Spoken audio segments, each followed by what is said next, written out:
بھائی اور بہنوں، ذرا تصور کریں آپ کعبے کے سامنے بیٹھے ہیں، اسلام کی سب سے مقدس جگہ پر، آپ احرام میں ہیں، عاجزی میں ہیں، اللہ کے گھر کی عظمت سے دل لبریز ہے۔ گرمی شدید ہے تو آپ نے سر پر کپڑا ڈال لیا، کوئی سیاسی جھنڈا نہیں، کوئی نعرہ نہیں، بس ایک کپڑا، لیکن وہ کپڑا فلسطینی انداز کا کیفی ہے، روایتی رومال ہے۔ اور اچانک ایک شخص جو احرام میں ہی ہے اور ساتھ ہی سعودی فوج کا سپاہی آپ کے پاس آ کر بیٹھتا ہے، سلام نہیں دیتا، خیر خیریت نہیں پوچھتا، سیدھا موبائل نکال کر گوگل ٹرانسلیٹ پر لکھتا ہے، میں سعودی فوج سے ہوں، یہ کپڑا اتار دو۔ بدتمیزی سے، غصے سے، جیسے آپ حرم میں بم لے کر آئے ہوں، پھر ہاتھ کے اشارے سے کہتا ہے دفع ہو جاؤ۔ Ben çıkarmak istemeyince polis çağırdı. Ondan sonra bir tane tercüman geldi, sağ olsun yardımcı oldu. Bandanayla beni içeriye bırakmadılar. Kimliğime baktılar. سبحان اللہ، یہ ہیں حرم کے خادم یا اپنی کمزوری کے غلام۔ یہ واقعہ میرے بہت ہی قریب عزیز کے ساتھ پیش آیا۔ اس کا بیٹا معصوم احرام میں بس دھوپ سے بچنے کے لیے اپنے سر پر کپڑا ڈال لیا تھا، اور جواب میں ایسا سلوک جیسے کیفیہ پہننا جرم ہو، جیسے فلسطین کی پہچان کعبے کے سامنے ناپاک ہے۔ ذرا بتائیے کہاں قرآن حدیث میں لکھا ہے کہ فلسطین رومال حرم میں منع ہے؟ دکھائیں، کیا رسول اللہ نے فرمایا مسجد الاحرام میں کیفیہ مت پہنو؟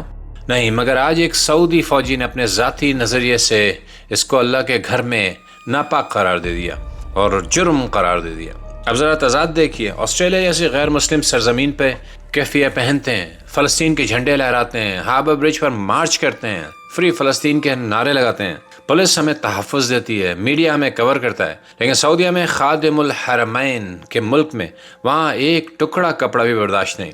یہ وہ سرزمین ہے جہاں شراب ایلیٹس کے لیے حلال ہے، جہاں ریاض میں کانسرٹس چل رہے ہیں، جہاں اربوں ڈالر نیم برہنہ گلوکاروں پر لٹائے جا رہے ہیں۔ وہاں سب سے بڑا فتنہ یہ ہے کہ ایک معتمر کے سر پر فلسطینی رومال ہو۔ اصل حقیقت یہ ہے کہ کسٹوڈین شپ اب خدمت نہیں، بادشاہت بن گئی ہے۔ خانہ کعبہ ان کی ذاتی جاگیر سمجھ لیا گیا ہے، اور عبادت شرائط کے ساتھ، لباس سنسر کے تحت، اور آزادی صرف بادشاہ کے دربار تک۔ یہ کہتے ہیں ہم حرم کے محافظ ہیں، واقعی محافظ کس چیز کے؟ امریکی اڈوں کے، اسرائیل کے دوستوں کے ساتھ تیل کے سودوں کے، پھر مسلمان کی زبانیں بند کرنے کے۔ ذرا سوچیے اگر آج حضرت عمر ہوتے اور دیکھتے کہ ایک فوجی کسی معتمر کو کفایہ پہننے پر دھکے دے رہا ہے، وہ کیا کہتے؟ شاید یہی فرماتے، کپڑا نہیں اپنی اکڑ اتارو۔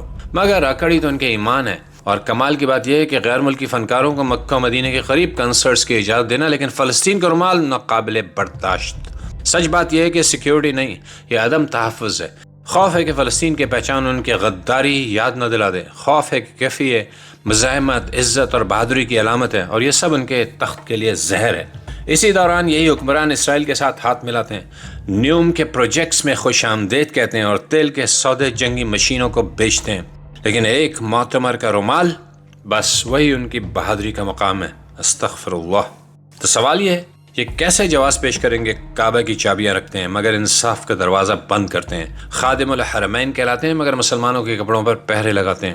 یاد رکھو، تخت ڈھا دیے جائیں گے، طاقت ختم ہو جائے گی، لیکن کعبہ قائم رہے گا۔ اس دن پتہ چلے گا اصل خادم کون تھا اور کون محض احرام میں لبادہ اوڑے ظالم تھا۔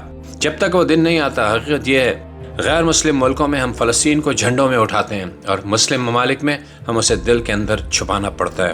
اللہ تعالیٰ ہم لوگوں کے ایمان کی حفاظت فرمائے، اللہ تعالیٰ ہم لوگوں کو اس خوف سے نکالے اور وہ طاقت عطا فرمائے جو صحابہ کا شیوا تھا۔